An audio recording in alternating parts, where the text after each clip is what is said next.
ഈ അറ്റാക്ക് സംഭവിച്ചതിന് ശേഷവും അയാൾ ഒരു ഉളുപ്പില്ലാണ്ട് എൻ്റെ ഫ്രണ്ടിലിരുന്നിട്ട് ചോറും തൈരും മീൻകറിയും കൂട്ടിക്കഴിച്ച ഒരു മനുഷ്യനാണ്. തൻ്റെ മുമ്പിലിരുന്ന് മീൻകറിയും തൈരും ചോറും ഇട്ട് ഇളക്കി തിന്നൊരു മനുഷ്യനാണ് ഈ പറയുന്ന സിദ്ദിഖ് എന്ന് പറഞ്ഞുകൊണ്ടായിരുന്നു പരാതിക്കാരി അന്ന് എത്തിയിരുന്നത്. സിദ്ദിഖ് അന്നൊരു ഡയലോഗ് കൂടെ പറഞ്ഞിരുന്നു എന്നായിരുന്നു ഈ പരാതിക്കാരി പറഞ്ഞിരുന്നത്. ഡയലോഗ് മറ്റൊന്നുമില്ല, എനിക്ക് വിരുദ്ധാഹാരമാണ് കൂടുതൽ ഇഷ്ടം എന്നായിരുന്നു അന്ന് സിദ്ദിഖ് പറഞ്ഞത്. ഇപ്പോൾ ഇതാ സിദ്ദിഖിനെതിരെ കൂടുതൽ തെളിവുകളാണ് കിട്ടിക്കൊണ്ടിരിക്കുന്നത്. ഈ സംഭവം നടക്കുന്നത് 2016 ജനുവരി മാസം 28-ാം തീയതി തിരുവനന്തപുരത്തെ മാസ്കോട്ട് ഹോട്ടലിൽ വെച്ചാണ്. അന്ന് അവിടെ സിദ്ദിഖ് ഉണ്ടായിരുന്നു എന്ന് ശരിവെക്കുന്ന രീതിയിലുള്ള തെളിവുകളൊക്കെ എത്തിയിട്ടുണ്ട്. അതോടൊപ്പം തന്നെ അന്ന് അവിടെ വെച്ച് ഈ പറയുന്ന ഈ മീനും അതോടൊപ്പം തന്നെ ഈ പറയുന്ന തൈരും ചോറും ഒക്കെ ഇട്ട് ഇളക്കി അടിച്ചില്ലേ, അതിൻ്റെ ബില്ല് സഹിതം കിട്ടിയിട്ടുണ്ട്. എന്തുമായാലും സിദ്ദിഖ് ചേട്ടന് പെട്ടുപോകുമെന്നുള്ള കാര്യത്തിൽ ഒരു സംശയമില്ല. അന്ന് ഈ പരാതിക്കാരിയായ പെൺകുട്ടിയെ പീഡനത്തിന് ഇരയാക്കിയെന്ന് പറയുന്നുണ്ട്. അത് കഴിഞ്ഞതിന് ശേഷം ഈ പെൺകുട്ടി പോയി ചികിത്സ നേടിയതിൻ്റെ തെളിവ് സഹിതവും വന്നിട്ടുണ്ട്. അതോടൊപ്പം സിദ്ദിഖിനെതിരെ തെളിവുകളാണ് കിട്ടിക്കൊണ്ടിരിക്കുന്നത്. സിദ്ദിഖ് പെട്ടുപോകും എന്നുള്ള കാര്യത്തിൽ ഒരു സംശയമില്ല. ഓൾറെഡി ജാമ്യത്തിനുള്ള അപേക്ഷയൊക്കെ കൊടുത്തിട്ടിരിക്കുകയാണ്. പുള്ളിക്കാരൻ്റെ ഭാഗത്ത് തെറ്റുണ്ട് എന്നാണ് ഇപ്പോൾ ഈ തെളിഞ്ഞു വരുന്ന കാര്യങ്ങൾ വെച്ച് നമുക്ക് മനസ്സിലാകുന്നത്. അന്ന് സിദ്ദിഖ് അവിടെ ഉണ്ടായിരുന്ന അന്ന് തന്നെ ഈ പെൺകുട്ടിയും അവിടെ ഉണ്ടായിരുന്നു എന്നുള്ള ഒരു ഡിജിറ്റൽ തെളിവ് കൂടെ കിട്ടിയാൽ മാത്രമേ സിദ്ദിഖിനെതിരെ നടപടി എടുക്കാനായിട്ട് പറ്റത്തുള്ളൂ. അതിനുള്ള തയ്യാറെടുപ്പിലാണ് ഈ പോലീസ് ചെയ്തുകൊണ്ടിരിക്കുന്നത്. എന്തായാലും നമുക്ക് വാർത്തയൊന്ന് കേട്ടു നോക്കാം. കേസിൽ നടൻ സിദ്ദിഖിനെതിരെ നിർണായക തെളിവുകൾ കണ്ടെത്തി പോലീസ്. സിദ്ദിഖിനെതിരെ ശക്തമായ തെളിവുകളും സാക്ഷിമൊഴികളും ലഭിച്ചു. ബലാത്സംഗത്തിന് പിന്നാലെ പരാതിക്കാരി മാനസിക സംഘർഷത്തിന് ചികിത്സ തേടിയതിന്റെ തെളിവുകളും ലഭിച്ചു. സംഭവം നടന്ന 2016 ജനുവരി 28-ന് പരാതിയിൽ പറയുന്ന തിരുവനന്തപുരത്തെ മാസ്കോട്ട് ഹോട്ടലിൽ സിദ്ദിഖ് താമസിച്ചിരുന്നു. ഇതിനു മുൻപ് നിള തിയേറ്ററിൽ നടന്ന സിനിമാ പ്രിവ്യൂവിൽ സിദ്ദിഖ്, നടിയുടെ അമ്മ എന്നിവർ പങ്കെടുത്തു. പരാതിയിൽ പറയുന്ന ഇക്കാര്യങ്ങളെല്ലാം നിള തിയേറ്ററിൽ വെച്ച് സിദ്ദിഖും അവിടെ പങ്കെടുത്തിട്ടുണ്ടെന്നുള്ള തെളിവും കിട്ടിയിട്ടുണ്ട്. സിദ്ദിഖ് ചേട്ടാ ഓക്കെ. സിദ്ദിഖ്, നടിയുടെ അമ്മ എന്നിവർ പങ്കെടുത്തു. പരാതിയിൽ പറയുന്ന ഇക്കാര്യങ്ങളെല്ലാം സാധൂകരിക്കുന്ന തെളിവുകൾ ലഭിച്ചെന്നാണ് അന്വേഷണ സംഘം പറയുക.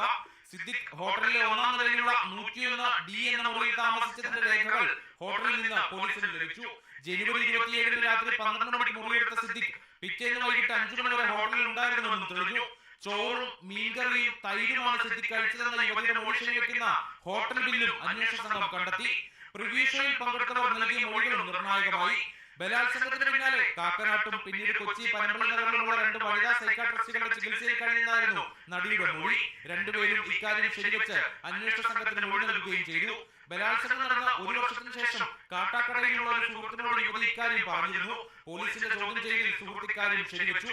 ഇനി യുവതി ഇതേ ഹോട്ടലിൽ സന്ദർശകയായി എത്തിയതിന്റെ ഡിജിറ്റൽ തെളിവുകൾ ലഭിക്കുമോ എന്നതാണ് പോലീസ് നോക്കുന്നത്. ഇത് ലഭിച്ചാൽ ഉടൻ തന്നെ തുടർ നടപടികൾ സ്വീകരിക്കാനും കുറ്റപത്രം നൽകാനുമാണ് അന്വേഷണ സംഘത്തിന്റെ തീരുമാനം. എന്തുവായാലും സിദ്ദിഖ് പെട്ടുപോകുമല്ലോ എൻ്റെ പൊന്ന് സിദ്ദിഖ് ഇതൊക്കെ ചെയ്തിട്ടില്ല എന്നൊക്കെ നമ്മളൊന്ന് വിചാരിച്ചതാ. ഈ പറയുന്ന ഈ പരാതിക്കാരിയുടെ ക്രെഡിബിലിറ്റിയെ കുറിച്ച് കുറെ ചർച്ച ചെയ്തതുമാണ്. അപ്പോൾ ഈ പരാതിക്കാരി എന്തെങ്കിലും കട്ടിച്ചമച്ചുണ്ടാക്കിയതാണോ എന്നുള്ള ഒരു ചർച്ചയൊക്കെ ഇതിന് മുമ്പ് ഉണ്ടായിരുന്നു. ഞാനും അതിനെക്കുറിച്ചൊക്കെ വീഡിയോ ഇട്ടതാ. പക്ഷേ ഇപ്പോൾ തെളിവുകളെല്ലാം സിദ്ദിഖേട്ടൻ്റെ എതിരായിട്ടാണല്ലോ വരുന്നത് എൻ്റെ പൊന്ന് സിദ്ദിഖേട്ടാ. അപ്പോൾ സിദ്ദിഖേട്ടൻ അവിടെ പോയിരുന്നു.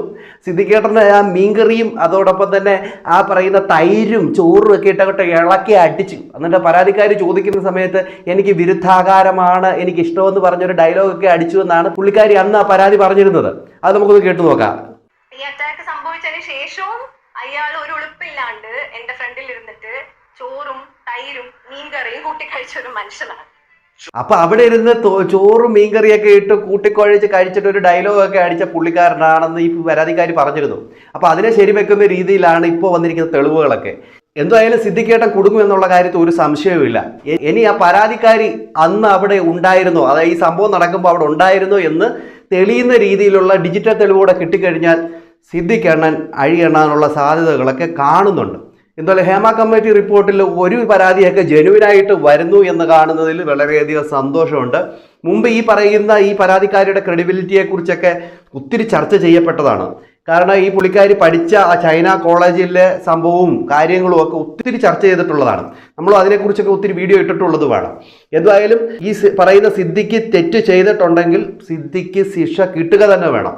ഇവിടെ പരാതിക്കാരി പറഞ്ഞ കാര്യങ്ങളൊക്കെ ശരിവെക്കുന്ന രീതിയിലാണ് ഇപ്പോൾ കാര്യങ്ങൾ പോയിക്കൊണ്ടിരിക്കുന്നത്. എന്താണ് നിങ്ങളുടെ അഭിപ്രായം? നിങ്ങൾ കമൻറ്റ് ചെയ്യാൻ മറക്കരുത്. അടുത്തൊരു വീഡിയോയുമായി കാണുന്നവരേക്കും എല്ലാവർക്കും ബൈ.